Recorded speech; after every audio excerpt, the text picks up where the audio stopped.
Call the meeting to order for the Port of Newport, Tuesday, April 24th, 6 o'clock. All the commissioners are present. Before we get started, I just wanted to mention a couple of things. One, there have been some misstatements in recent publications that have not been accurate, so hopefully that'll come out this evening, and you'll hear some more on that. There is an item under the old business that was requested by Commissioner Lackey, information that he wanted to be made public based on a 3-2 vote by the Commission last year in June. Timing for the general manager could not have been worse because we were so close to preparing our budget. This gave Doug a pretty short timeline to address many issues and prepare recommendations and proposals to the Commission. It's been aggressive, and Doug has experienced a serious learning curve from private sector to public sector in dealing with a public board while staying in compliance with the meeting laws. It's been very, very frustrating. So he's accomplished a great deal in a small amount of time.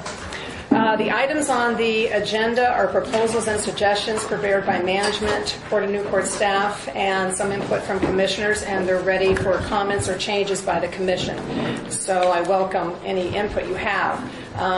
Just remember that we're a volunteer committee, and there's a lot of passion for our respective fields and stuff, and whatever those point of views are, they should be respected.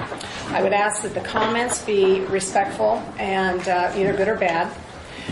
We have a presentation this evening by Derek Tokos with the City of Newport on parking. I'll try to allow as many people as possible under the public for 3 minutes, and at some point in time I'm going to need to close it off so that we can go ahead and continue on with our meeting. So if you did not get a chance to speak, you'll have a 3-minute time at the beginning and then a 5-minute at the end of our meeting. Excuse me, I did put in the packet for all the commissioners to look at a different format for public comment, and this makes it kind of models what the city is doing. It's if you have a specific agenda that you want to talk on, you don't have to wait until the end of the meeting or the beginning of the meeting. It'll give you that opportunity to weigh in. So, but that's not happening tonight. It's going to happen probably at the next meeting. So if you do not get a chance to talk and you have a comment that you want to express to the port, we want to hear it. So please get that to Doug or any one of us, and we'll make sure that it's input into the record and it's made part of it. Okay. Well, if there's no other, we're ready to go. Okay. So it is public comment. Changes to the agenda. We're not there yet. Or am I there yet? Oh, yes, I am. I'm sorry. Changes to the Commission. Changes to the meeting. I was wanted to get the public comment going. Go ahead, Sarah. I'd like to pull out of the consent calendar item B, resolution 1, for more discussion with the Commission, and also item E. So D and E? B. B, as in boy, and boy E. number 1. Got it. Okay. All right. Any other changes? I'm sorry, she said B1 and E? Correct. Okay. Okay. Any other? All right. Patricia, I have one comment that may help on the public. The one item, resolution 2018-07, when it was moved to the new business, it's you'll find it in your packet on page 21, the same as it's advertised, but it's going to be in a different order on the agenda, so don't get confused on that. Okay. It's right there. I'm keeping this in printed because I noticed that the pages aren't on here. So. The one on the packet, the pages are on there. Oh, the one in the packet? Yes. Mine doesn't have. Mine doesn't have it. There's 2 of them. There's a If you got what I gave you, there are 2 agendas. Okay. One on top is the rearranged order, but the one that's right in front of the packet has the page number. So it looks like this. Next one? Oh, isn't that special? Okay. Got it. Okay. I want to get on to public comment. So, who's first? I need you to state your name as loud as you can. 13 years of setting there, I get it.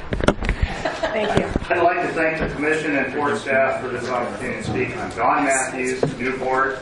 Proud to have served 13 years on the Port Commission. Most of you probably know that my wife and I own Marine Discovery Tours, been on the Bayfront, started transitioning from fishing 25 years ago, focused on marine, education, tourism, and since then starting some other businesses to keep that year-round payroll going. My number one bullet, parking permits, leave it alone. Comes with mortgage. For those of you that know me, hey, I've been everywhere from Monterey to Dutch. They all have dedicated parking for fishermen.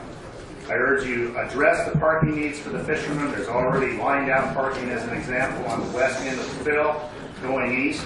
It's covered with miscellaneous gear and stuff. I believe it could be moved to the terminal on approximately about 40,000 square feet down there where we did a laydown when we reconstructed the terminal. It's just a little messy right now. Clean it up. You got lots of parking. This would play right into the city's deal that Derek's going to talk about tonight on page 19. It also helped eliminate the need for the $3 million worth of estimate to rebuild the current entrance to 5. Number 2, bullet. Mortgage, please don't be hasty in your study. Don't price yourself out of the park. This is the home of the most professional, cutting-edge, community-committed fishermen on the coast. When you stack up what Newport has to offer, mortgage costs could increase after a study of comparable services, which I know you're working on it, in neighboring ports, along with having a management plan position for those to go into dedicated account reserved for dock maintenance. I'd like to have you review the current rate structure regarding charter boats versus commercial boats. There's about 8 charter boats, including ours, that pay mortgage to the port. There's always been a general consensus that if a charter boat ties on the south side, it'll free up mortgage on the north side, which is a good thing for the fishing fleet. We initially were charged the commercial rate no matter where we tied, north or south. This was adjusted the last few years to a charter boat rate, which is much higher mortgage than commercial boats pay. Since our vessel remains the same, nothing's changed. I pay insurance for a commercial vessel. I'd like to have you, pardon me, define why there is a different rate structure. I could save money by moving the north side, qualify for the commercial rate, which makes no sense. It hasn't been worth my time to speak about this before, but right now, for example, north side annual increase proposed, commercial, 18.2%, okay? Choke this one down. South side annual charter increase, 59.6%, okay? This is the corner checks kind of box I'm looking at here. Annual sport boats, zip, okay? I think you really need to mull this over a little bit. When you walk the docks, there's trawlers, crabbers, longliners, trollers, charter boats, vessels. They're all commercial vessels. They all can do charters for ODF&W, NOAA, IPCH, AC, along with catching product or hauling passengers. Why can't we be on an equal playing field, which, by the way, would simplify and streamline our rate structure? I urge the Commission to consider these points, please, especially the proposed rate increases on line items, pages 61 to 70. It takes a little time. I hear it. I'm trying to stop it.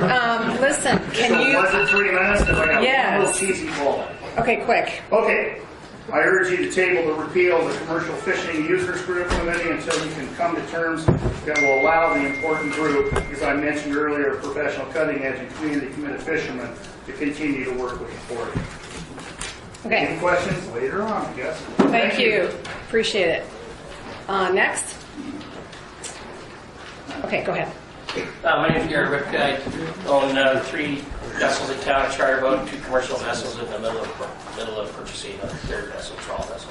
I sit on a parking committee. I'm with Derek. We'll be giving a presentation on this later. One thing I'd like to say that my phone's been ringing off the hook the last week over this parking issue is somehow we have gotten, our city plan has gotten wrapped into the port. Your rollout of this at the same time is terrible.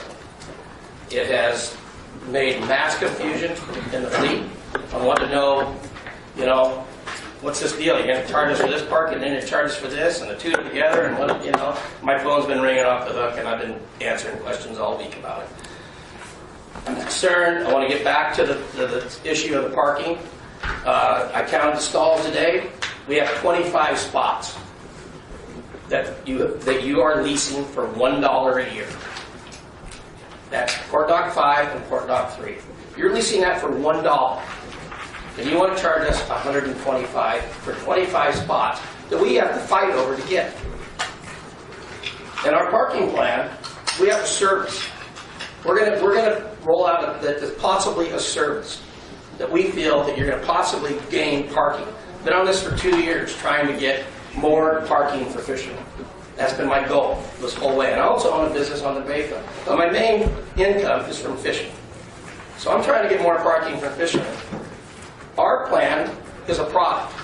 Your plan is something that we were promised for lifetime for $1 for life. And you paid $1 for it. And you want to charge us $120 to fight over 25 spots. You're not providing us a service. You're already charging us for something that we have to fight for to get a place to park our vehicle. You go to Seattle, where the facilities are way better than what we have here, and the boat owners get free parking. And their facilities are way better than what the port is offering us here. So that's my main thing. I think they should look at possibly raising rates, a moderate rate on fees, but I'm not going to get into that because I think there's a pile of people here that are going to give you an earful.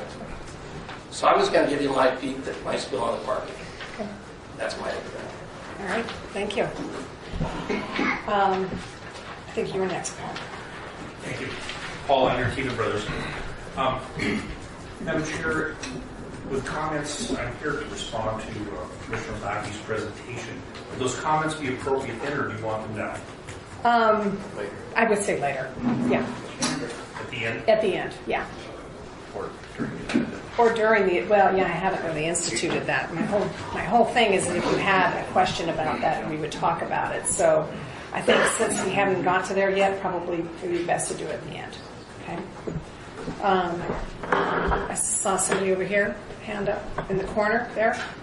Yeah, thank you. My name's Joe Rock. I started at the terminals and the fishing docks in 1957, so I've seen a bit of what goes on. We've never had a stall, never, ever. The stalls are available are on the inside of the docks, and that's the only stalls. We've forced our way through many bad docks, where right now our docks are kind of in bad shape. You know, the situation with the piling. We really need to have something besides here's the fee, see you later, because our guys work awfully hard. We don't have a situation like Kodiak, Alaska, for instance. You have a stall, and it costs you some money to get this stall. You have to pay, I remember right, $350 or $400 just to get the electricity, but it was $440, $220. When you had that stall, you called into the port man, and he says your stall will be open when we get here tomorrow. Now what they did, they had a very workable situation. They would take your stall, and you paid for it. They would lease that stall out while you were gone, and you got a certain proportion of that money. Maybe it was up 10% or 15% back, because they were using double dipping on your stall, which you guys double dip all the time. This is just aggravating. I bought a boat from a friend of mine here. He had 3 more months of mortgage, and they were going to make me pay new mortgage. I've been here, I've fished 54 years. I mean, it's ridiculous. I wore out a ton of port managers. And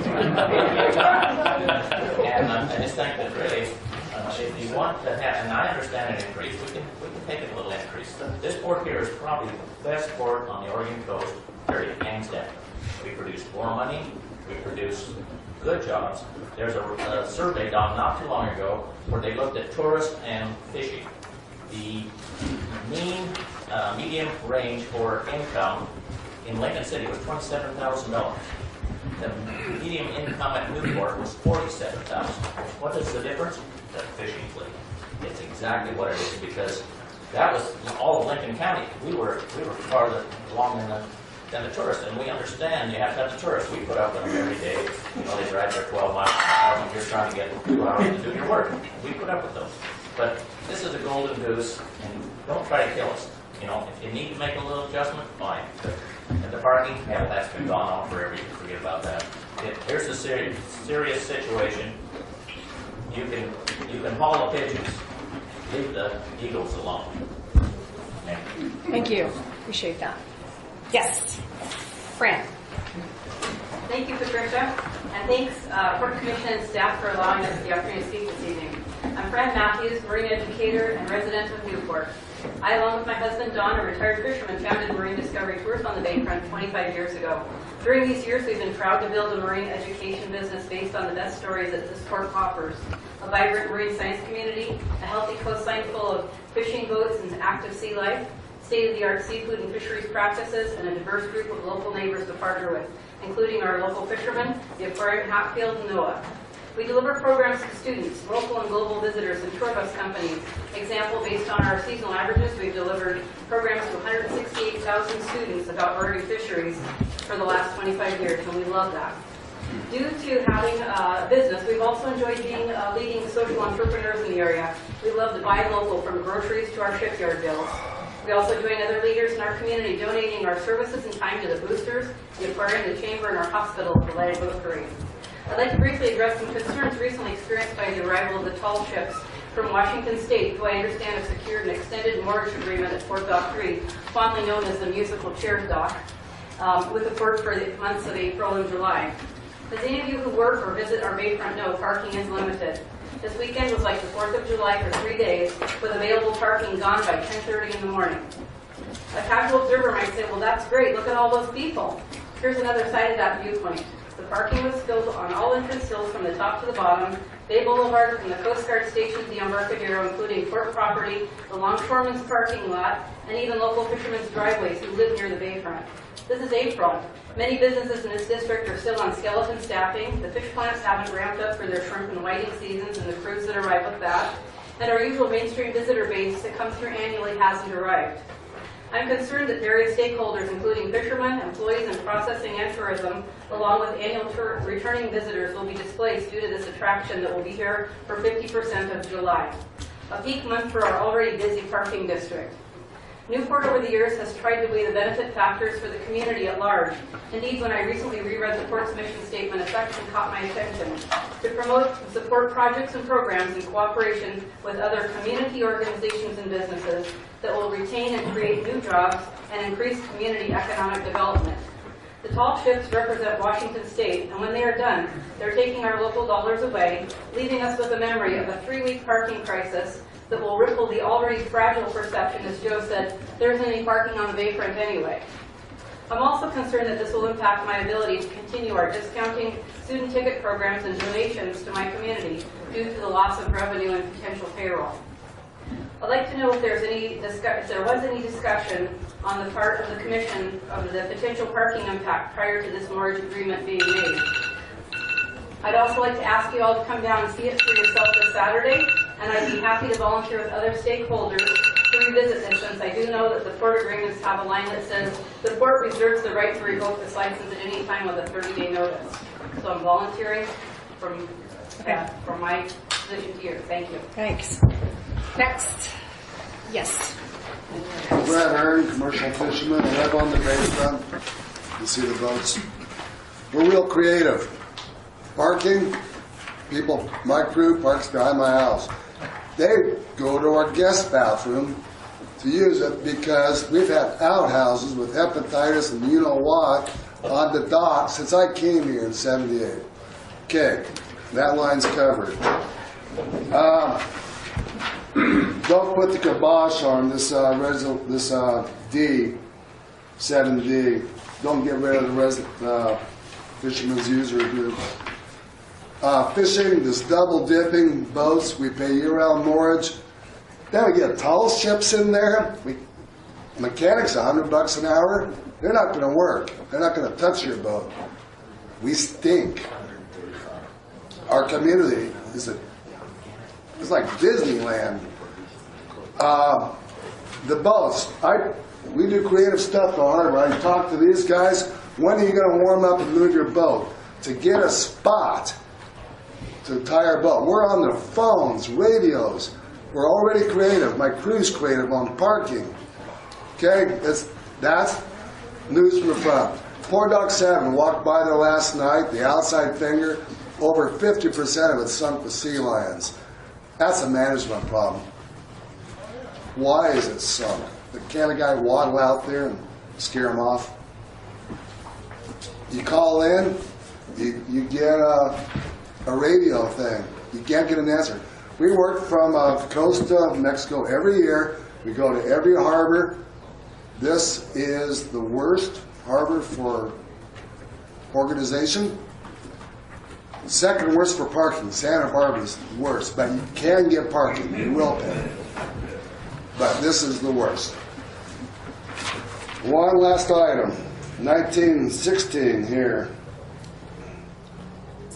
Oh, shucks. Okay, this is 16, not 2017.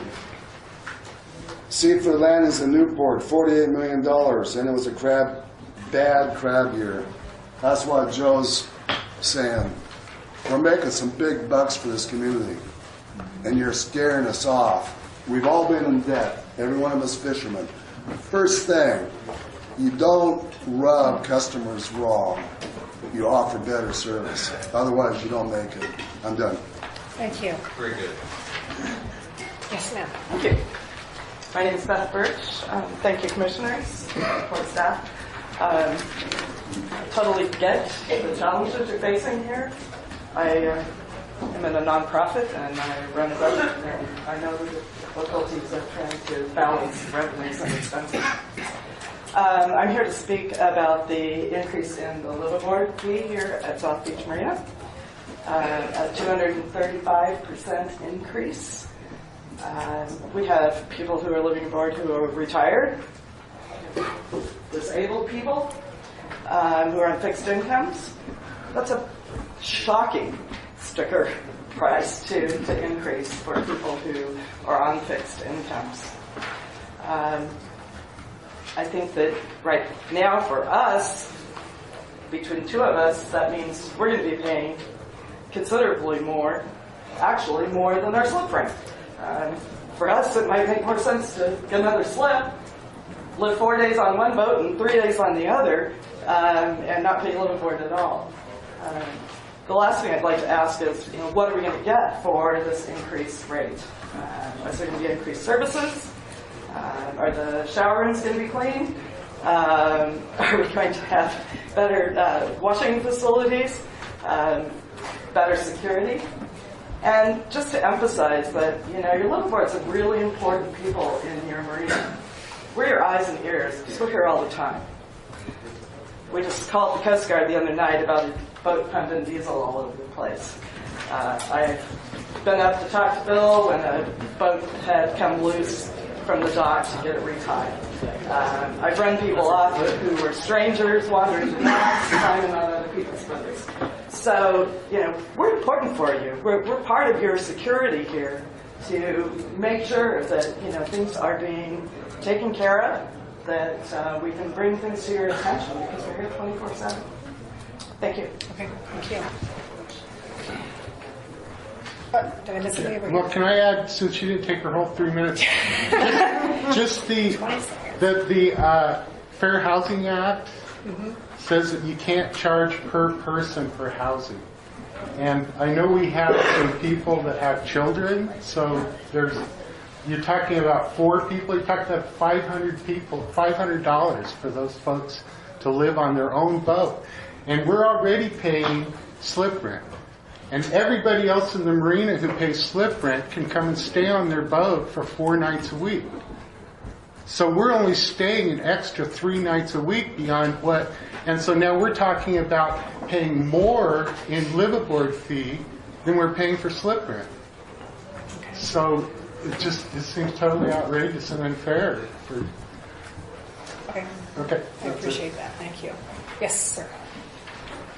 Mike Pettis, been fishing out of Newport for 43 years. I found it particularly disappointing when the gentleman shows up from New Mexico, where they don't even have tides, and decides that we don't need a fisherman advisory committee. I did a little math, looking at the people that are on that committee and the years that they've been in this community. Conservatively, there's 280 years worth of history that you can benefit from. You just got here. There's a lot to learn. I too don't think it's particularly fair to charge $120 for parking for a place where you guys get for $1 a year. That area right now is not policed, right? You have a busy day, the place will be full of tourist cars. I've never seen a ticket on a tourist car ever in designated fisherman parking. Just to touch a little bit on the parking meters that are going to be proposed a little bit later on, I wonder, are those going to be year-round? Because in the wintertime, sometimes we don't have that big a problem. We're going to have parking meters year-round, and if we do, I don't know, maybe somebody might decide to go uptown and eat lunch instead of going to, Laura's restaurant or go to Moe's or somewhere where they got to pay a parking meter. They might go somewhere else and it might blow up in your face. Seems to me like the mortgage here in town for commercial vessels is already in line with other ports up and down the coast, and many of those ports have assigned stalls. You come into town, you know you're going to have a place to park. In tuna season, we come in here and the boats are 2, 3, 4 deep. There's nowhere to park. You're over there at the maintenance dock, if there's a place there, and you're driving fish plants, God knows, if the wind blows and the tall ships are here, there's 200 feet of dock that's gone. It's a circus. So, anyway, I guess that's what I have. Thank you. Okay. Yes, sir. Hi. My name is Jeff Confino. I'm a newbie to Newport, so I'm ignorant about a lot of this, but I'm in business here, and I guess my biggest comment is I see issues for this port that are two different issues, and it's a business. We have a fishing business, which is carrying the entire load financially as far as I can see. And then we have the NOAA dock, and then we have the infamous international terminal that's hanging around everybody's neck. And my understanding is there's a fairly extreme debt load on the port because of the two projects other than the fishing. And what I see happening here right now is those two errors, which they are errors in my opinion as a businessman, they have not panned out. And in business, when things don't work, you quit doing them because you can't afford to not quit doing them. So we have a fishing community that is a gold mine for this town and everybody in it. We have two ideas that haven't panned out so well. I understand the NOAA thing is a commitment that's going to be pretty hard to do. But my suggestion would be to the port, would be to renegotiate your debt, if you can, or file bankruptcy and start over. That's what happens in business. When you have a mistake and you can't afford to pay for it, somebody falls down and somebody else moves in and starts again. And asking all these guys to pay $5,000 and $10,000 more a year for slip rental on docks that are literally, I mean, these docks should be in pristine condition, and they're not. People get shocked every day electrically because they're in that bad a shape. And I haven't stuck my neck out since I've been here because my business relies on not getting thrown off the public dock, because my business runs on the public dock because there's no place else in town to do the business. And so I've kept quiet, mainly because I don't really want people to pay much attention to me. But the decision that really needs to be made is there's two things here, and they need to be separate.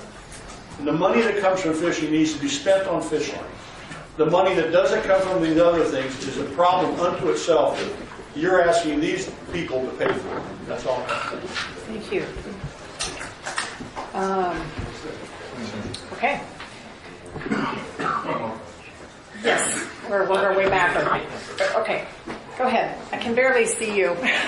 The glare there. Go ahead. Okay, my name is Steve Lovin. I have 2 commercial fishing vessels. I haven't been in it all that long like some other folks. I also have a charter boat over here in South Beach. And can I ask a question or is this just a comment? Comment.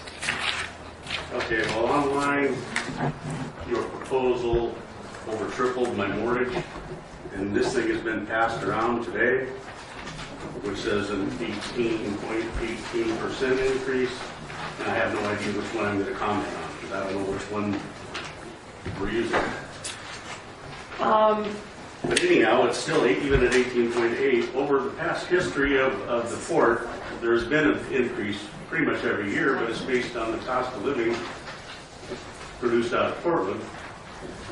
And 18% is a lot more than 3 to 4%. still better than over triple. All right. Thank you. My name is Jeff Boardman. I've been fishing out of Newport since 1979. I've owned a boat here since 1985.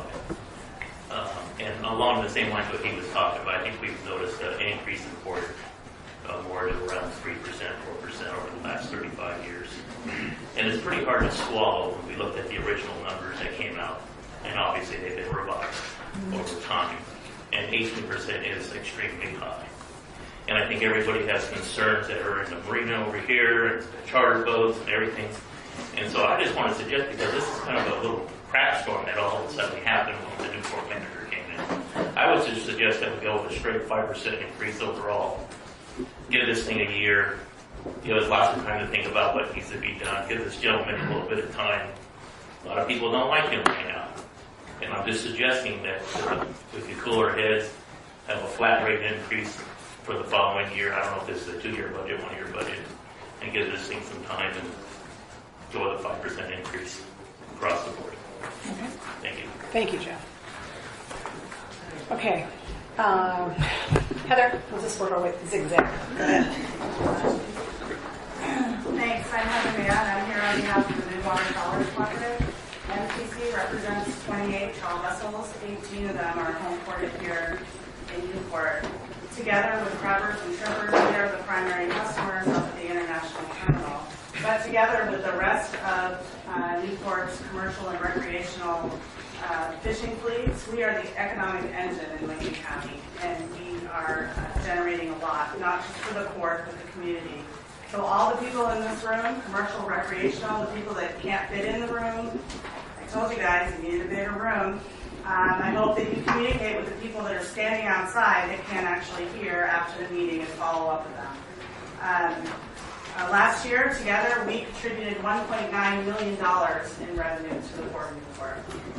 In terms of the proposed rates, I think you're going to hear a lot from a lot of people. I think rates have to change. They have to be adjusted. I think the way you've gone about it this year is not the right way to do it. It's like you don't know your customers. So do you guys know what's going on with the docks, Port Dock 7 boats?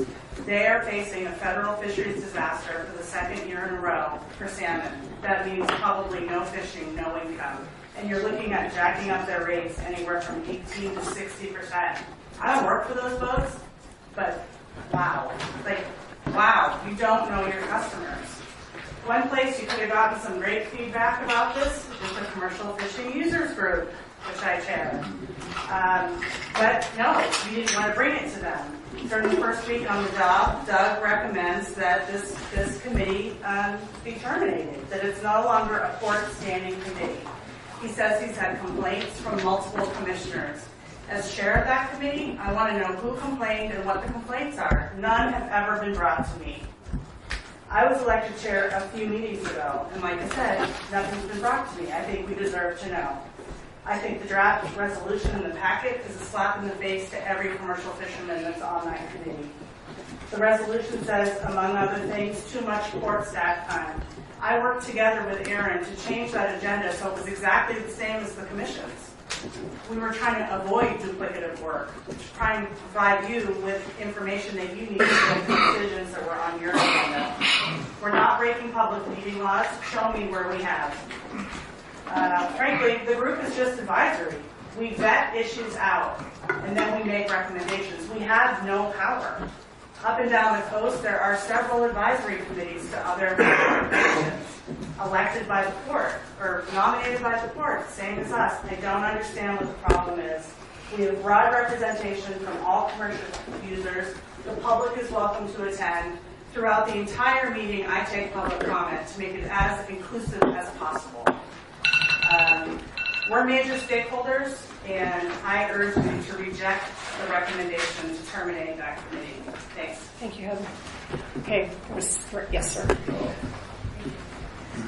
My name is Mike Story. I'm a whiting fisherman for many years here. Everything looks really rosy right now. Sun's out, everything's great. We've got some fantastic shrimp seasons, killer crab seasons, and the whiting industry's, really rolling too. But I've been around long enough to see some real disasters where you could not buy a crab. Got towed from the California border to Flattery back and forth behind a Russian trawler and not see one whiting. These rates, and I don't know where they came from, how they were vetted or anything. You know, it looks to me, you know, at its face is that, oh, here's a cash cow. They've had some really fantastic seasons. We can nail them. But what happens when we have a bad season and you're talking about, you know, mortgage doubling and stuff like that? The government's deep in our pockets already. And I think, I'm not saying that we don't need a raise, but I think it needs to be thought through very well. And I agree with Heather about how to go about that. Okay. Thank you. Thank you. Yes, sir. Go ahead. My name is Justin Johnson. I'm a commercial fisherman here out of Newport. I just returned home from Alaska where I moored a couple places at a couple different facilities. I see the type of accommodations we get there and what we get for our money. And it sounds like the Port Dock 5 hasn't improved since 20 years ago when it was tying up there. My main concern in coming with this tonight and just reading the papers and the emails and trying to get enough together to come here tonight, there's people talking about their liveaboard increases. I hear stuff about charter boats, and I'm trying to wrap my mind around why that would be as far as the rate changes and, you know, the different stuff. It just seems like there's a really lot of unworked out details to figure out. I like what Mr. Borden spoke to of, you know, try to come up with a rate increase that because it takes money to run a business. I understand people are trying to figure out how to keep heads afloat and do it. And can they find ways to do it? I hope so. And if it costs a little more, in some places it may, especially if people see directly what they're getting back for their investment. But to go at these percentages in a single year is, you know, pretty astounding. And the last thing is the kind of information you get is you've got people, we spoke to it and appreciative, you're a volunteer committee. So are these people trying to be on the volunteer committee of a user group. And in the last things that we heard with the logs and the different stuff is no one asked, we needed information, no one showed up. Well, you've got a group of people saying they're willing to show up and at least give info. What you do with it, it's on you. But at least give them the chance to give that info and hear it. It saves time in collecting it in other ways. So good luck with your decision and what you come up with. Thank you. Yes, sir. My name's Gene Law, and I read the manager report, and he had 6 places in there where there was money coming in. The General Port Newport, the Port Terminals, where we're sitting here, the R&D Center, there were 6 of them anyway. Nowhere was there any information about where's all the money going.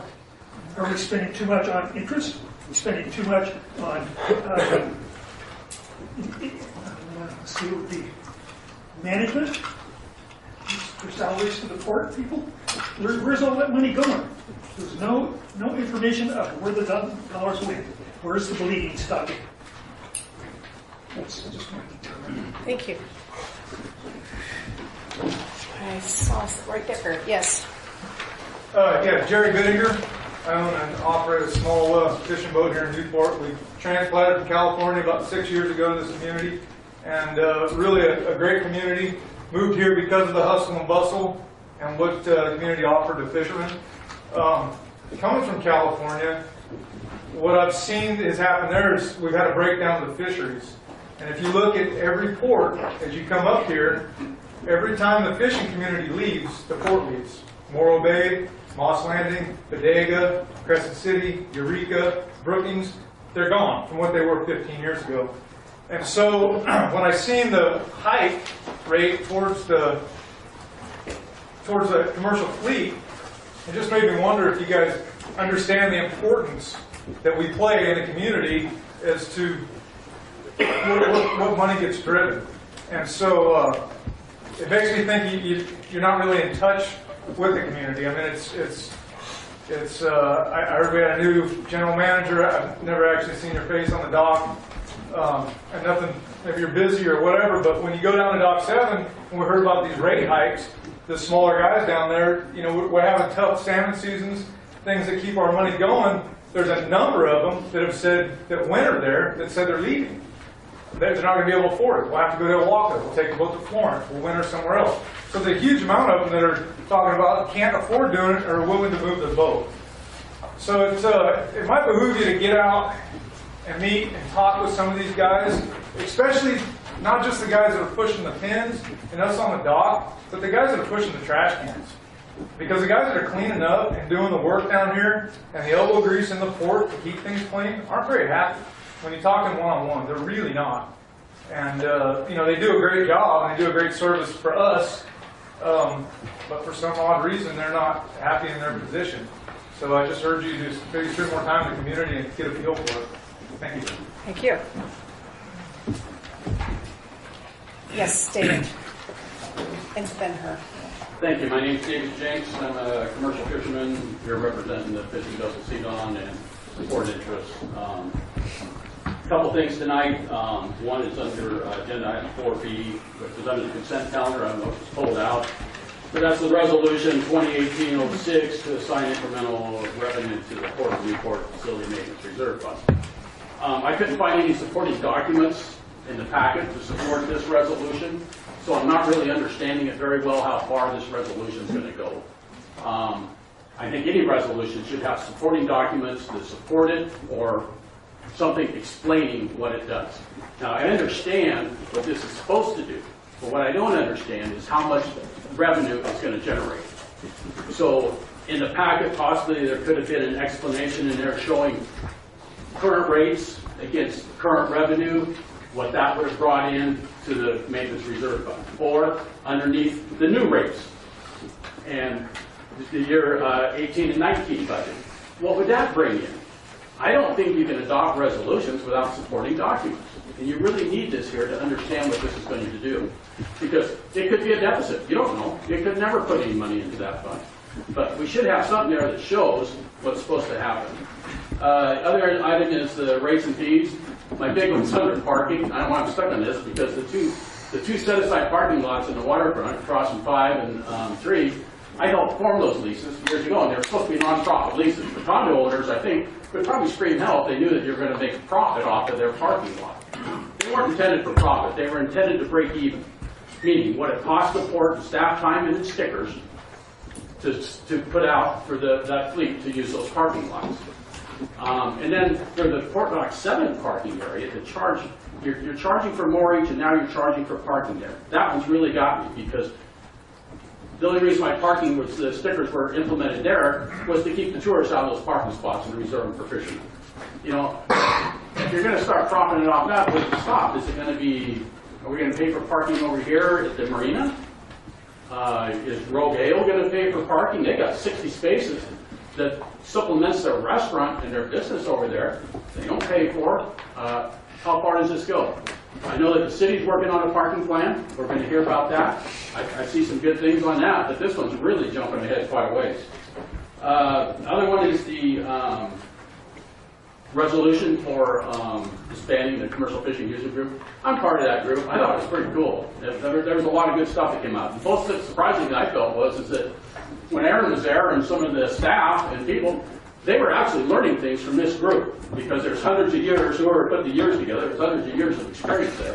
And they were learning things from it. A lot of port knowledge, a lot of fishing knowledge. I think it was usable. So if the group's got to die, there should be something else to do there. One last quick thing here. Well, time's up. Thank you, David. Yes, ma'am. My name is Kathy Lavender and I work at Seawater Seafood. I've only been around this industry for 5.5 years. But what I want to bring out is that you guys are charging us $20,000 a month plus to unload product across the public docks. Not only do the boats need to be able to stay here, we need to be able to stay here to help it, to work with the boats for everybody, to sell their products, to unload it, to get across the board.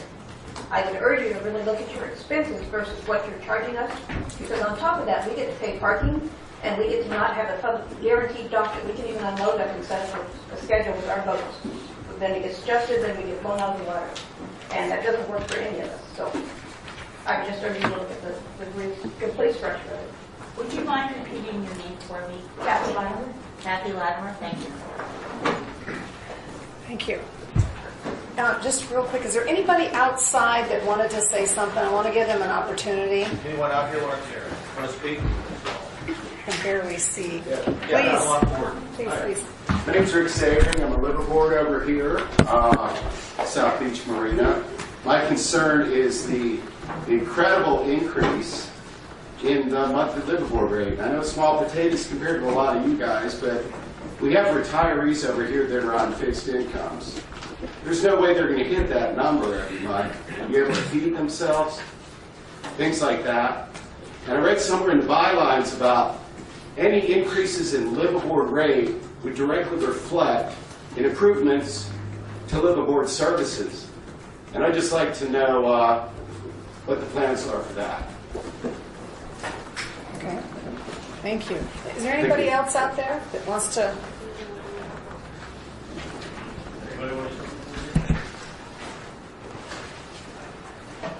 Okay. You wanted to say something? My name is Marcia Williams, and I live on a 55-foot Chriscraft on Dock A and have lived there for 13 years. I love it. I wouldn't want to live anyplace else. But every time you increase the fees, I do without something else, whether that's medical, food. I don't travel anymore at 78 years old. I don't have the equipment that I used to have when I was 10 years younger. So every time you take a little bit out of my Social Security, then I have to give up something else. And I think the increase in the liveaboard fee was absolutely ridiculous. You gave us 5% last year. It cost us 5% last year. And you didn't pay the staff increases of 5%. You didn't give us anything else in addition to that, but you hiked up our showers. You hiked up the laundry. And every single one of those increases hurt those of us who are retired. Thank you. Okay. Is there anybody? Yes, I'm sorry. Go ahead. My name is Carrie Granberg. I work for all different ways. I have a lease to Trust Road at Dock 3. I'm a buyer at the Miami Dock. I also have a commercial boat at Dock 5 that has a slip. And I've been working at the port for about 12 years. So I was also part of the port user group, which was amazing after 12 years of doing this here to see them, us be able to work together with the port, have Aaron be available. Not only would we give information, like Dave Jinks said, that they needed, they gave us information to explain the budget to us. So you're coming in here from New Mexico, you don't know anything about here, and the first thing you do is want to not educate us what you want to change, and not get our information on how this actually works. I question our elected officials of our commission when they were repeatedly asked to have a larger venue for this meeting, and it was not done. The port was actually told that this many people would show up, and nothing happened. A microphone was not even given here for anyone to be able to speak, so anyone in the back can even hear. That is typical of the port, of what I've seen. That's the kind of services that the port gives to the people who support this business. The terminal is not supporting this business. No one's not supporting this business. The commercial docks and the unloading dock are supporting this business. And all you've done is come in again and say, let's hype this up and almost put these people out of business. I'm also an Oregon Outpour Commissioner. I just went to an Oregon Outpour committee and I presented the projected budget for you guys. And in the meeting, there was a lot of offshore tuna fishermen that come into Newport. All of them in the meeting said, we'll drive on past. You're losing that. This is not the golden hog that you're not going to lose. The other thing we talk about is derelict vessels. There's a serious issue with derelict vessels in Oregon. There's a committee set up for it. If you raise some of these high rates at Dock 7 with some of these boats, they can hardly keep afloat as it is, or the South Beach Marina, you're going to look at more derelict vessels for you to deal with. There's no money for that. I'll tell you, I'm on a committee talking about it right now. You have to think about this. You can't go into things not knowing anything about a fleet and then dissolve the one way you had to get some insurance for us. So that's about it. Thank you. I saw a hand over here somewhere. Did somebody want to? Yes, go ahead. Yeah, I'd just like to, I think you answered a lot of questions on Name? Alan Valley. And I have 2 boats down Dock 7. And I think you can answer one of your questions about raising the rate down here just by walking down Dock 7 and looking around. It's pitiful. I mean, like I said, the outer dock is falling apart. I mean, yesterday my son was carting some squid down, and the roofing came loose on the ramp to go down, and he slid down on his butt down the ramp. I mean, it's just walk around that look, you know. And ask yourself, should we raise the rates for this? At night, the lights are very dim. You can barely, see.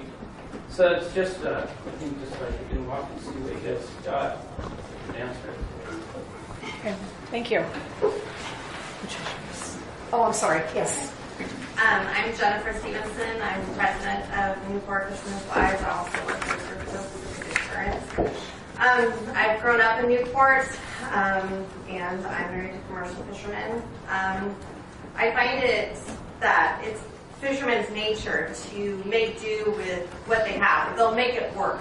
And I think that it's now come to a head where we've made do with what we've had to work with this port. We've been promised new docks or repairs to docks for decades now. A slight improvement in the 90s. Went up a little bit from a plywood ramp to now we've got some real metal grating. But the fact is, fishermen make do with what they have. They deal with the electrical that doesn't work, or the electrical that apparently shocks people on Port Dock 7. We pay our mortgage every year without fault. And if we do, then you guys end up with the problem of a vessel, which is a huge problem coast-wide, as Carrie brought up, that there's even a committee of what you're going to do with these derelict vessels that just pollute the estuaries, which, nobody wants that. So I think that, in my opinion, you need to keep your user group. They inform you of what's going on. They're your customers. Just like I assume that you would talk to NOAA or you would talk to the Marine Science Center, who is past their 50-year lease, which you should start engaging in a new contract with them, which hopefully is more than $1. So I suggest that maybe you look elsewhere besides the fishermen who have made do with what they've been given and have to fix it along the way. We've already paid to fix the pilings. And if you think that $120 for a parking permit times 100, how long is that going to take to repair a piling? I'm no math whiz, but that's not going to make up the difference. So I understand the deep water terminals, nothing's panned out from that, and we've always been accommodating. When you had a deal, we were like, great, you have a deal. But consider us, consider our livelihoods here, which is fishing, which is your main customer. So we're not asking for everything in the world because we make do with what we're given, but you got to give us a little something. You can't expect us to pay for everyone. It's unreasonable. Would you enjoy opening up your mail and saying, oh, by the way, your insurance is going up 260%? Probably not. You'd probably get on the phone. So we're on the phone and we're saying this isn't acceptable. So please just take that in consideration. Let's work together. I think everybody's at a point where we can compromise on what we need and what we want. So that's my suggestion to the board. Thank you very much. Was there somebody else over here that I missed a hand? Yes.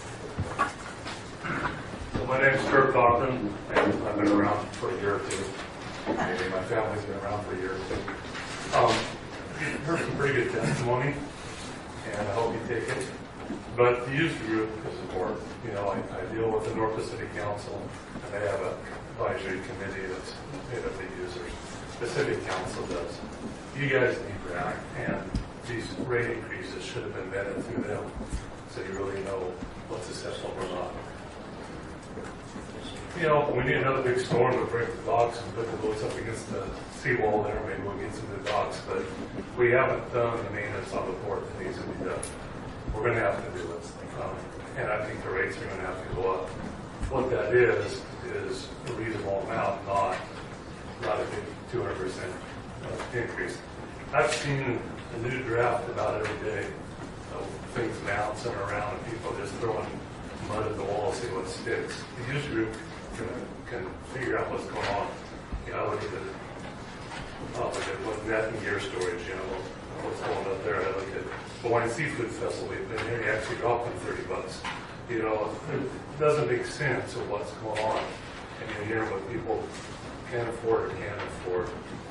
But I do believe that it does need to go up to a certain percent. I wanted to on the business home. You're not going to drive us out. I mean, if people want to think that we're going to leave for some reason so someone else can come in, this is home for most of us. The money will leave, yes. We'll start doing our gear work other places. We'll start doing our maintenance other places. Right now I got boats coming in and we haven't kept up with what we can do with gear. So gear's already leaving. Sarah's not going to get it. You can't spread it out to more, so it's going to Seattle. A lot of money leaves now because we have not kept up with the industry. Sorry, but the terminals is important to me, and there's a lot of us. It's already full with more boats coming. It doesn't. I didn't say it wasn't important, I just don't think the fishing need to pay for it. Well, I am a fisherman. That's all right. And I pay for it up there. And I pay everywhere else. But we started at Port Dock 7, we started at Port Dock 5, and they didn't keep up with the boats. Even the small boats that are there now are growing. You know, Jeff Chestnut is widening his boat. You guys aren't keeping up with the fleet. Facility's not. The port is land port, and you're already giving it away. We used to have a unloaded facility. We used to know it. That moved over to Port Dock 5. Well, we used to stretch our nets there, back our boats up and stretch out and unload stuff. You got processors there. That's fine. Then you move us around, and everybody, you just keep moving there, and everybody points the finger. It's not important. All of this is important. I don't care if you're living there. I have sport boats here. If you're living on docks, I know a lot of those people. You have boats that come and go. You have boats here year-round. They're all important. You do need to do the maintenance. You need to increase, but we need to be smart at what we do. I have a problem when I look at a budget and 200%, well, excuse me, $200,000, probably over 70%. Those administration fee costs, that I have a problem with. We want to see something for the money and what we're going to get. They're increasing. We just don't want it to go into the general fund and vanish, and we're at the exact same place we've been for the last 20 years, 30 years, 50 years. So, okay, thank you. Listen, not just Norris. Okay. Yes, ma'am. Go ahead. Becky Wagner, married to a fisherman. And for many years when we go to the port, sometimes, our husbands get their parking pass for $25 and they get a spousal one. Because sometimes we only have one truck, and when they're gone all the time, we got to switch rigs. So want to make sure and stay legal. So it's not just the $120. It would be $120 double per family if we want to be able to switch rigs. Second of all, Doug, are you paying for a parking permit too? If we, as fishermen, have to pay for it. I'm staying here in the RV park and I pay full retail.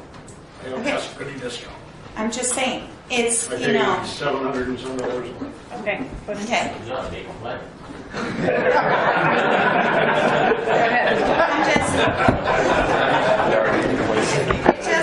not just a hardship on the individual fisherman, it's a family as a whole. And this is Newport, and we went together, we kept our halo here. We are Newport strong, and these fishermen are going to stand up to it. Thank you very much. Yes. Yeah. Neil Fogarty, LW. The fact is, these fishermen can't pay the bills. And they can't be put on their back. They're a great part of this community. My family's been in this community since the 1800s. You see streets named after my family, parks named after my family. They work next door to fishermen. They've grown up together. The Rocks have grown up with me. We're all a family here. The fact is, Kurt hit it on the head. The port hasn't kept up. Talked to David Jinks. The problem with the terminal isn't the problem with the terminal, isn't the problem with shipping, it isn't the problem with any freaking shipping deals or anything else. It's a place to put the boats. You've got a fleet here that needs a place to put it. Every time you pull a piling out, that's one less place to put a boat, right? So the port needs to diversify. These guys can't pay the bill. You need other income. Shipping, Paul Langer's here to talk about shipping and, a presentation on why shipping is a bad deal. There's no profit in shipping. You guys threw away $2 million of profit that was given to you by the federal government that David Jinks and I talked about, we would have fought to make sure we could keep, to buy more time, to figure out a way to make everything work. But you know what? It got thrown away. $2 million. Now you're telling these guys they need to pay their bill. That's not fair. You need jobs. What about the jobs that were thrown away? 50-plus family wage jobs in this community. We all know how important that is. I'd like to point out to Jennifer that they can't renegotiate Hatfield yet because it's not a 50-year deal, it's a 99-year deal. And now, but after 50 years, typically you start renegotiating. Yeah, well, they got 50 years to negotiate it, so. But the fact is, the port needs to diversify. They need to put the international terminal that has a lot of debt against it to work to pay the bills, so these guys don't have to pay the bills, and so the port can start working ahead. You have the Hall family standing right there that's willing to develop 30 acres next door. The immediate sit-down should be with sitting down with them to figure out how everybody can work together to make shipping, fishing boats, and that kind of thing accommodated as quickly as possible so the revenue can start as quickly as possible. There are shippers out there that can be put to work. Steven Brothers was the perfect partner for this community. He's a small guy. He understands small communities. He's got personal friends that are commercial fishermen. He's willing to work with people. He's got customers. He's got friends. Sauce Brothers has been here before. They've all helped pay the bill. You know why your docks are in disrepair? Because shipping used to send a lot of money to the fishing docks to keep them up to speed.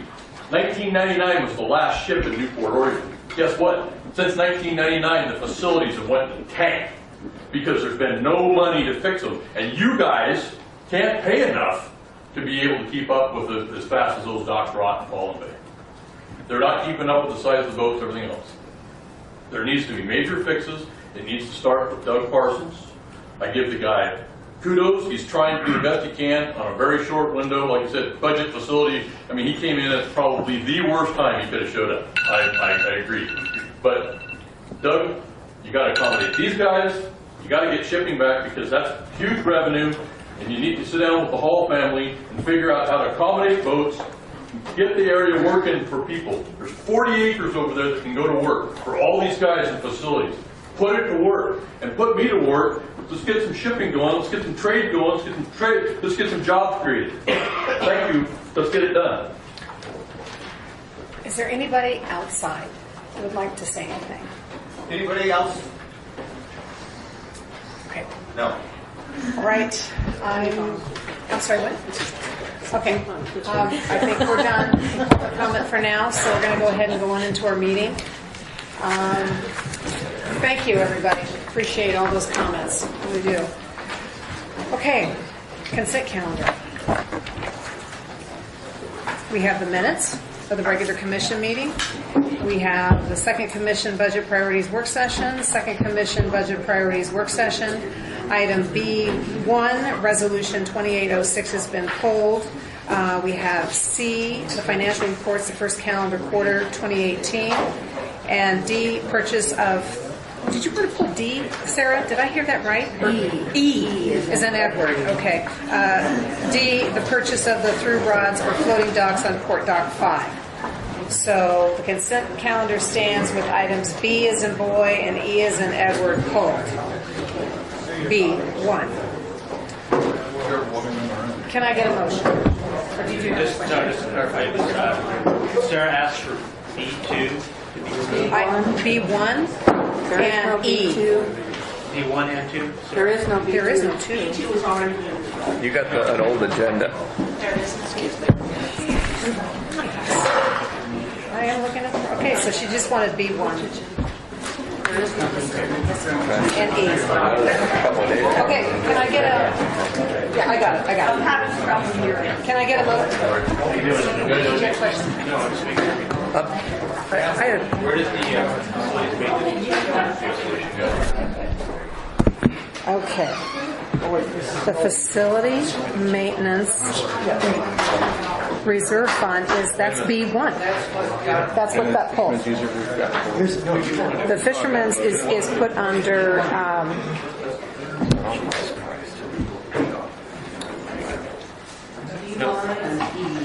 So wait a second.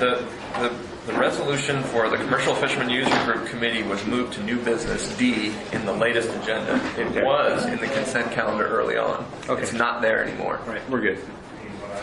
So just want to make sure that yeah, it's not there. All right. So you wanted to pull the facilities. So just make sure B1 and B1 and E as in Edward. Okay. B as in boy and E as in Edward. Okay. Okay, so can I get a motion? Make a motion to approve the consent calendar. Second. All those in, any discussion? All those in favor say aye. Aye. Okay, motion carries. Okay. So, we're going to deal with those two items that were pulled afterwards. So now we have on our agenda the correspondence and presentation for Derek Tokus. Thank you. Derek Tokus, City of Newport. There's some chairs in here, so people want to come in. I'm going to... You're used to it, Derek. Before I get started,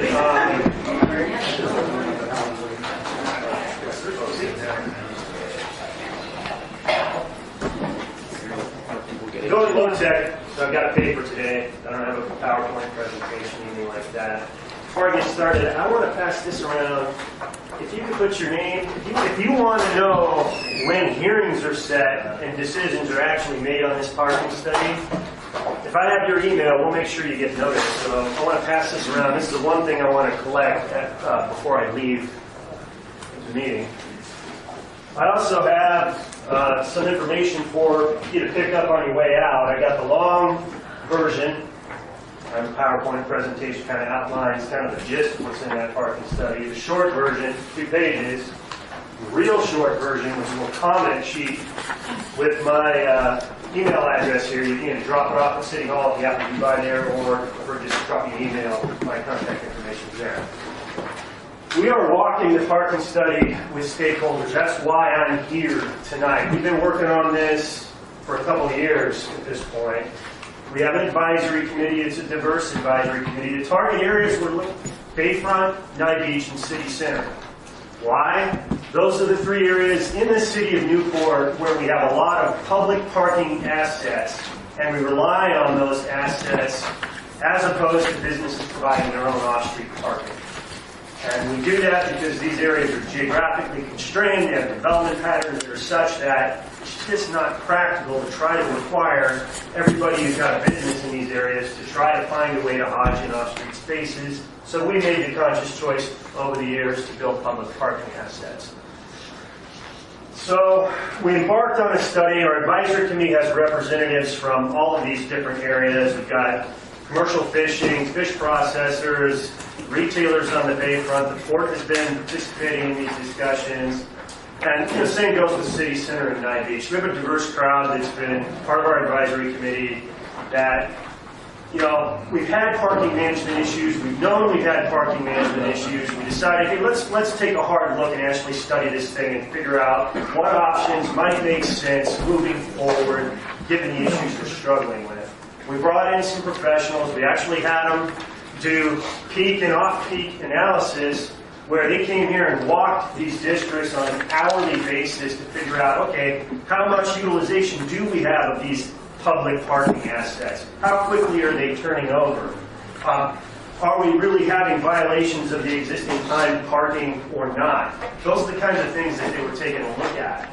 And we did that during an August period in 2016, and then in what we call an off-peak December period in 2016. Then it took a long time for the study to come together, and then we've been really working it with the committee over a series of meetings before we brought it back out to the public. We did hold some initial outreach meetings a while ago. So far back, though, it's not on anybody's radar, so that's why we're taking the time to walk the recommendation of the studies with different stakeholder groups. Before we bring it back to the advisory committee, they take the feedback from this outreach, further refine the recommendations, and then we'll start a public hearing process. Key recommendation at this point for the Bayfront and for parts of Nye Beach is to transition to metering, a metering program coupled with permit parking. And so it's basically 3 things. In the Bayfront, which I brought some maps that you're welcome to take a look at, at some point when this wraps. But this one here has a meter permit plan at this point for the Bayfront, which would be metering only, or paid only, what it says, for the west side of Bay Boulevard. A combination paid permit for the east side from Hatfield East. The lots, the public lots, would be paid permit as well, and then the side streets would be permit time.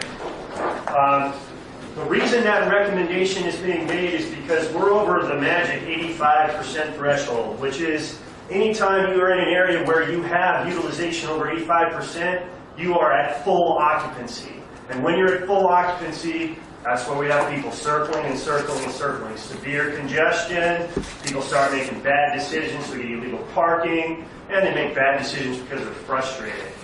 And so our objective with metering, primary objective, there's a secondary one as well, but the primary objective with the metering is to change behavior and get some of these stalls to turn over. The reason we're coupling it with permits is we recognize we have different stakeholders throughout in these areas, and an annual permit probably make more sense for some folks, certainly the fishing community on the east side, where you're relying more on that public parking in the vicinity of Port Dock 5. We've been talking about a $60 annual permit would be the permit where you could use that. It's a hunting permit, no guarantee for a spot. To be candid here, if a spot's available, you can take it, or you may be driving around. We took a look at our parking assets, just to maintain the surface condition of our public parking lots. We need to be pulling away about $100,000 a year. We're doing about $30,000 a year right now through some business license surcharges. So we're basically dedicating about a third of what we need to do just to maintain what we have, let alone to expand upon our public parking. Now, we looked at public parking structures like Abbey Street's been discussing this community for years. That's a $2.5 million price tag to it for structured parking over there. We thought about on-pier parking in the vicinity of Port Dock 5, something that's probably more realistic than the parking structure over on Abbey. Because then we'd have a fighting chance of partnering with the port and maybe getting some economic development money if it was packaged with a fuller redevelopment of the dock structure. Derek, if I can interject. Yeah. Well, with the parking thing, I've been on this thing for a couple of years, and it's not, trying to figure this out has been something else. With the parking structure, I've had a lot of people come in and say, let's build a parking structure. First thing, the permit person, just get a permit to build this parking structure on a tsunami zone, damn near impossible. And it's going to take a couple of years to do it. We're looking at you think we got problems now with parking and congestion on the bayfront? Look at 2 years of building a parking building on something that we're probably never going to be able to pay for, or we're going to have an extremely hard time even getting permits to do it. So this was an alternative to try to get more parking. Yeah, on piers even more. That price tag is probably about $4 million when you consider all of the in-water permitting and things of that nature. And we have developable property on the bayfront. We've got that whole section of dilapidated dock that Pacific purchased, and they want to put that back into productive use. We've got processors looking to expand, add employment. We've got tourist-oriented businesses looking to grow, and we've got to come up with some different approaches to trying to manage and turn this over. Now, if we get something like this going, that would generate a revenue stream. We've looked at a couple of different ways that would work. I think the peak demand is kind of where the committee was at, which was 7 days a week through late spring, early fall, then transition to a weekend only. And in that kind of scenario, you're looking at about $500,000 a year in meter revenue coming in. Now, you got about a $600,000-$700,000 initial capital outlay to put in pay kiosks, as you see, signage, things of that nature. So you have to pay that off over a couple of years. But then you have a revenue stream to improve the maintenance of the public lots, probably dedicate some funds to van pooling for better transit in and out of these areas, which we did take a hard look at, had that analyzed separately. That's a couple $100,000 though, because you're taking on additional employees and additional bus, that kind of stuff. So there's costs associated with it. But we would be able to try to tackle that first, to see if that could also, coupled with that kind of demand management with meters, start to improve turnover, maybe pull some people away. Now, meters also is behavioral change, People won't want to pay it. And so maybe they won't park in the highest demand areas and will park further up where it wouldn't be in place. Every study shows with meters that it changes behavior and it rolls the parking over faster. Right now, we have no meters. So there's no, you have an overflow from one end, especially in the summertime, where you have the hake operations, fish plants run their hake operations, and the shift chains are early in the morning. Those workers are filling those spots up at 6 and 7 in the morning, permanently parking their vehicle there. So then the tourists come down, they got nowhere to park. So then they move down to fishermen's parking, and they fill that up, and they park that all day long. So if you put meters in, we have 2 parking lots above the bayfront that's a block away. A lot of times, even during peak times, are half full. So you shove the plant workers up to the I hate to say that, but shove them up to the lots. It opens up the parking on the lower end of the bayfront. We might not have as much overflow towards our end, okay? And if we do have overflow, it's going to roll the parking over quicker. So right now, you're driving up and down, you're looking at a tourist parking in a parking spot, and you can't find a place to park because he's parked there all day long. So, I mean, you look at all the different options, and maybe this isn't going to work, but you come up with something better. Big Sam did. Huh? Big Sam did. Yeah. So Derek, I'm trying to get more efficient parking for the fishermen. And, I mean, you're looking at, you've got the user fees that we're looking at here. I mean, you're looking at $60 a year. That's $5 a month. And you're not guaranteed, I mean, the way it is right now, we're not guaranteed nothing. But you might have a chance to get a parking spot for $5 a month. Personally, I don't think it's that big of a deal. Maybe some people do, but you can't afford to park there on the bayfront. You're not making enough money fishing to pay for $5 a month. They find a different job. So Derek, the meters, these aren't individual meters, are they kiosks? Like Kiosks. So you'd have one kiosk for every 12 or so parking spaces, and you put 1 or 2 in each lot. We looked at that, kind of mapped out how many we'd likely need. If this goes forward as an actual recommendation and it's adopted, and there would be public hearings involved in that, then we would put together a more detailed plan of attack, and we would be looking at rolling metering out spring break of next year. That's our target if this is adopted. But we've got another month or so of outreach to do with various stakeholders. I would encourage anybody who's interested in this to at least give me your email address so I can make sure you get notice of the public hearings. Drop me a note. Oh, yeah, please. And let me know your thoughts. I'll make sure it gets back to the committee. The committee will then kind of chew through this and finalize the recommendation. You know, I mean, I'm on the docks. Guys are talking to me about it. I'm open to anybody's suggestions. I want to hear different ideas, what do you think? I mean, Hey, Gary, is there any talk about tying that parking permit to our mortgage, seeing it's going to be going up? Well, I don't think you can do that, and Derek can talk that. Well, I mean, he's talking to the port. I mean, well, we talked about that, trying to do that. Just wanted to be two different agencies, and they've got their own parking agenda. Right. I don't really agree with. Okay. But we've had some conversations about it, and if there's a different fee structure, I think it's hard to do that. So you'd end up having a port permit, and if you choose to buy, say, a city hunting permit, it'd be its own permit. You'd have 2 permits. Well, we don't want 2 parking permits. We want one because we have to buy it. So the parking permit from the city would be only in the certain areas, or can you park where the meters are? Yeah, the way it would work is the paid only, which would be meter only. Right now, the proposal is that's Hatfield West, okay, on Bay Boulevard. There you wouldn't be able to use a permit, except for the lots. Like Abbey, we would have that as a paid permit. Hatfield East on Bay Boulevard would be a paid permit. So if you had a permit, there was an available spot, you could take it. And you wouldn't be subject to the metering. Yes? You can't park down there all day long. Like in front of Gary's store, they mark your tires and ticket you. What's going to be different with a meter? I don't pay the meter, just get a ticket.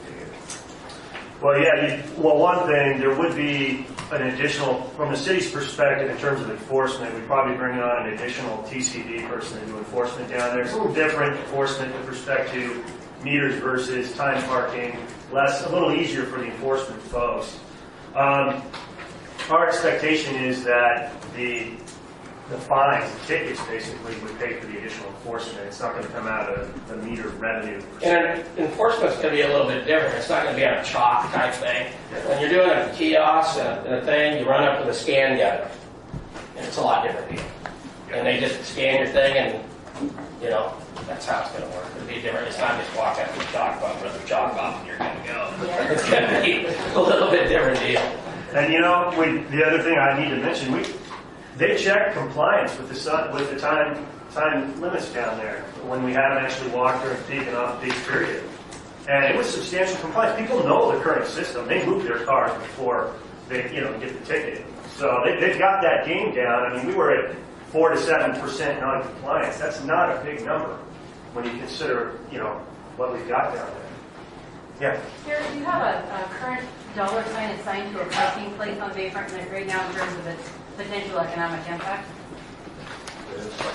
Not a current figure, no, but they're quite valuable. It's huge, and Yeah, $60 is chump change.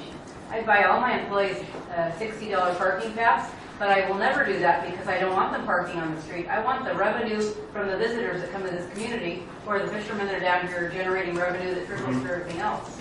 So one of our biggest enemies on the Bayfront is ourselves, and I will say that our particular business for years has targeted that hill off the street so that we leave the street parking to the visitor or to the fisherman. Yeah, I tell you, the parking permit annual stuff, that's an art. It's not a science. I mean, we're doing this kind of deal on this, and we're trying to, so maybe you're right, maybe 60's too low. But it's too but low. we're, If we don't meter the entire Bayfront, all it's going to do is move people down the fishermen. We're going to have worse parking than we already have, which is terrible.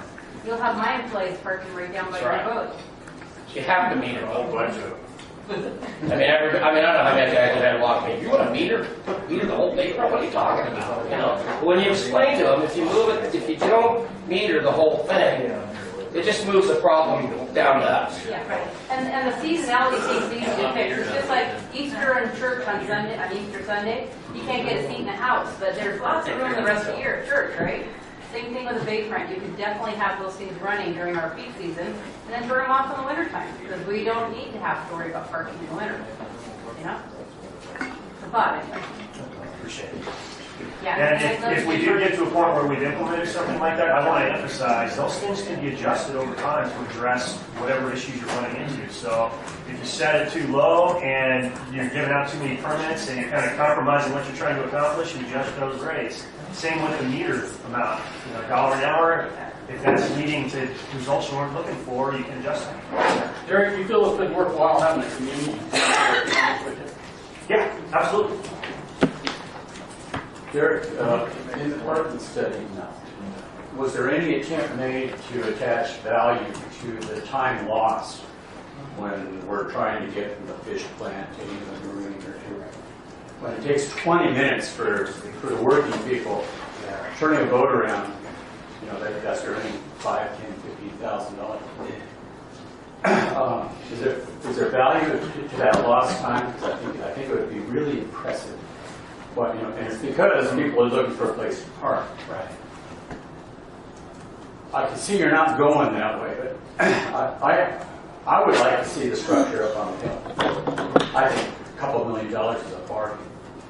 You build it, you paint some whales on it, you charge the tourists to park there. We all have permits. The working people on the street have a permit. No tourist parks on the street. We might even be able to widen the sidewalks and let the truck drivers get in and out and do our business, make it more attractive to tourists, have an eco-friendly transportation where they could, with a cover for winter rains, so they can get on and out. That costs nothing, just parking costs to pay for the structure. I think in the long term, we could really improve the Bayfront. I think, Bob, and this is not going to do it. I think, Bob, though, where you're looking at, though, if you put a parking structure and you put people on, we're going to have huge pushback from the retailers on the other end. I mean, I think you're really gonna have, you know, the little shops. I'm not gonna speak about my shop, because my shop doesn't generate anybody really worried about this conversation. But if you put a parking structure on the hill, you're gonna have huge pushback from the retailers on the bayfront. I would actually like to disagree with you, Gary, because I think we're missing the boat for years by, this example of the tall ships this weekend, I was in my shop on Sunday, and I had 3 people during the course of Sunday say, I can't talk to you right now, the car's waiting for me, we're double parked, can I just buy this and get out of here? So the more pressure we put on parking in our neighborhood, the more people will leave. We have an ongoing demographic in this country of baby boomers. We have lots of mobility. So the longer that we have the infrastructure being delayed to move people around efficiently, the less business we'll all realize down there.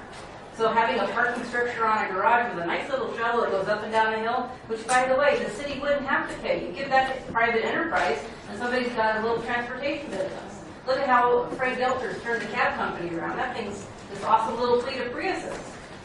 You know, I mean, there's those kind of little micro solutions that we could add into the formula. What you do get out of metering is a consistent revenue stream that you can borrow against with revenue bonds at some point if you want to tackle a large capital project. Be it a structure, be it some partnership with the port to create some on-pier parking with some renovation port facilities, or some other option I'm not thinking about. The committee was really thinking maybe a Vansville transit investment might make more sense near term as opposed to a big capital expense. But they recognize that there's value in the bigger expense as well. Gary, why do you say there would be pushback from the retailers? Well, I see the pushback that the retailers have on the meters already. And when the retail side, and I have a little bit of experience with the retail side, not a lot, but some. And when people can't park in front of their building, you lose revenue. We do here. I've been starting to hear from some retailers. It's not a large percentage because I think most folks recognize that people who are visiting Newport aren't going to think twice about putting a car in the meter. But there are some still feel that, oh wait, that may disadvantage us relative to people paying for stuff. Unfortunately, Eric, those are the business owners that still want to park in front of their front door instead of having a customer park. And I can take you guys down there. Not that it's any big secret, okay? We all know each other. But the also thing, if you don't do meters, you're not going to force the plant workers up on the hill, where we have a lot of parking. It's taking up a lot of space. So Derek, these things that you have on the wall and by the door, is all that online? Yeah, thank you. It is. It's all in. It's in the presentation. Okay. That's pretty small. We have the full study on the city's website. I plotted these out because these particular maps might be of interest to folks who are here. Okay. But okay. And like I said, I've got some handouts for you if you want to take them with you. Okay. Does the commission have any questions for Derek? Nope. Okay. Thank you. Appreciate it. Okay.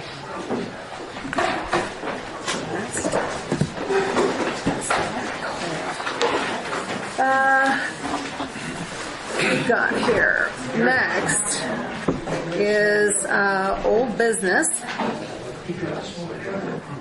And we have the items that were removed from the consent calendar. So Sarah, you had requested one of them. Is that correct? Two of them? Okay. Okay, the first one is under resolution section B number 1. I'm sorry, I can't hear. Sorry. Sarah, go ahead.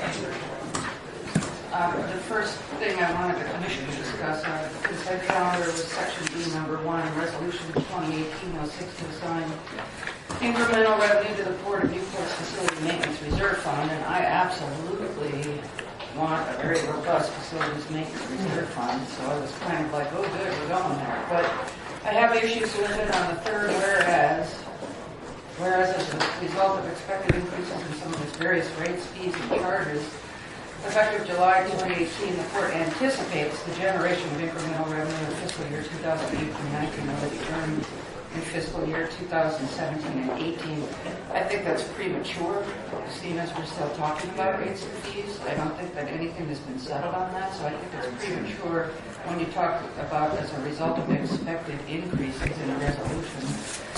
And then pass the second whereas the Board of Newport Board of Commissioners resolves to follow Section 1, any revenue earned and received fiscal year 2018-19, which is beyond 120% of the revenue earned recorded to which shall be transferred out of the current general operating fund into the existing facilities maintenance reserve fund, which is a critical fund to build up.